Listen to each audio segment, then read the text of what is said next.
Subscribe my channel, like share comment. कहानी अच्छी लगे तो ज्यादा से ज्यादा शेयर करें। किसी को भी अपने मैन के साथ ऐसा नहीं करना चाहिए। एक बूढ़ी माँ की दर्द भरी कहानी बूढ़ी माँ का दर्द। 3 साल हो चुके थे बेटे को अपना घर छोड़कर विदेश में बसे हुए।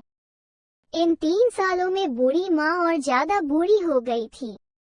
75 वर्ष की उम्र में सुलोचना देवी की याददाश्त काफी कमजोर होती जा रही थी। उन्हें रोजमर्रा की चीजें याद ना रहती, लेकिन जो उन्हें हमेशा याद रहता वो था उनका बेटा। दिन हो या रात, एक पल भी ऐसा ना होता जब उन्हें अपने बेटे की याद ना आती। दूसरी तरफ बेटा था जो साल भर में एक आध बार अपने माँ को फोन कर लिया करता और 1-2 मिनट से ज्यादा बातें भी ना किया करता।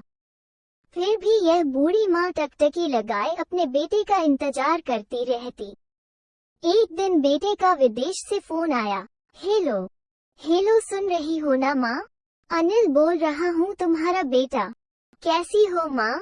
मैं ठीक हूँ बेटा, तुम बहू और मेरा पोता कैसा है? माँ ने पूछा। सब अच्छे हैं माँ, मैं अगले हफ्ते गांव आ रहा हूँ माँ, तुम्हें लेने। अब हम सब साथ में ही लंदन में रहेंगे माँ। तुम्हारी बहू कह रही थी माँ को यहाँ पर लेकर आओ, बेचारी अकेली वहाँ परेशान होती होगी, बेटे ने कहा। माँ की बूढ़ी सूखी आंखें आंसुओं से भीग गई। उसके कमजोर शरीर के नस नस में खुशी की लहर दौड़ गई। बेटे और बहू का अपने प्रति प्रेम देखकर माँ का मन खुशी से भर आया। बेटे ने आगे कहा, माँ तैयार रहना माँ, मुझे ज्यादा दिन छुट्टियाँ नहीं है। जिससे जितने पैसे लेने हैं लेकर रखना, तब तक मैं प्रॉपर्टी डीलर से बात कर लेता हूँ। घर के लिए? माँ ने पूछा। हाँ माँ, गांव का घर हमें बेच देना पड़ेगा। अब हम साथ में ही रहने वाले हैं तो वहाँ पर घर रखने का कोई मतलब नहीं है माँ, बेटे ने कहा। बुढ़ापे की वजह से ठीक से चलने में असक्षम माँ ने पूरे मोहल्ले में घूम कर अपनी इस खुशखा आनंद फानन में बेटे ने घर को आधे दामों पर बेच दिया। माँ ने ज्यादा नहीं, लेकिन जिन चीजों से दिल लगा था उन चीजों को समेटा और बेटे के साथ टैक्सी में बैठकर एयरपोर्ट के लिए चली गई।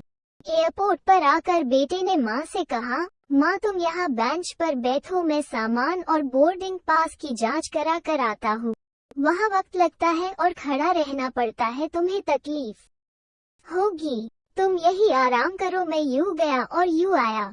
माँ बेंच पर बैठ गई और बेटा अंदर चला गया। काफी समय हो गया बेटा वापस नहीं लौटा।